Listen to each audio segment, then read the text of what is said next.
حدیث پاک میں آتا ہے قیامت میں سب سے پہلے جہنم میں ڈالنے کے لیے اللہ ایک عالم کو بلوائیں گے. میرے بندے کو کیا لایا؟ یا اللہ میں تو عالم تھا، لوگوں کو دین کی دعوت دیتا تھا، میں نے تو مدارس بنوائے، مسجدیں بنوائی، ہزاروں شاگرد پیچھے چھوڑ کے آیا. اللہ فرمائے کہ ہاں تم نے یہ سارا کام اس لیے کیا کہ تجھے بڑا عالم کہا جائے. فقط کی تجھے دنیا میں بڑا عالم لوگوں نے کہہ دیا. میرے پاس دینے کو کچھ نہیں ہے، فرشتوں اس بندے کو لے جاؤ اور الٹا کر کے جہنم میں ڈالو. یعنی کسی شرابی، زانی، قاتل، جواری کو نہیں پہلے جہنم میں ڈالا جائے گا، ایک عالم کو جس کے اندر ریا تھی. پھر اللہ تعالیٰ ایک سخی کو بنوائیں گے. میرے بندے کیا لایا؟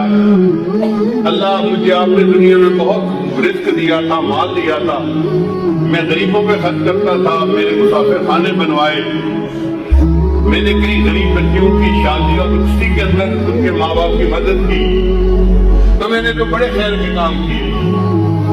اللہ فرمائے گے ہاں تو نے یہ سب کام اس لیے کیے کہ تجھے بڑا سخی کہا جائے. لوگوں نے سخی کہہ دیا، لہذا اب میرے پاس دینے کو کچھ نہیں، فرشتوں لے جاؤ اس کو بھی کودا کر کے جہنم میں ڈالو. پھر تیسرے بندے کو لایا جائے گا، وہ شہید ہوگا. میرے بندے کیا لائے؟ اے اللہ میں نے تو آپ کے دین کی سربلندی کے لیے اپنی جان بھی قربان کر دی. اللہ فرمائے گے ہاں جان تو دی، مگر اندر سے نیت یہ تھی کہ لوگ تجھے بڑا بہادر کہے، بڑا مجاہد کہے، تو لوگوں نے کہہ دیا لہذا میرے پاس دینے کے لیے کچھ نہیں، فرشتوں لے جاؤ اس کو بھی الٹا کر کے جہنم میں ڈالو.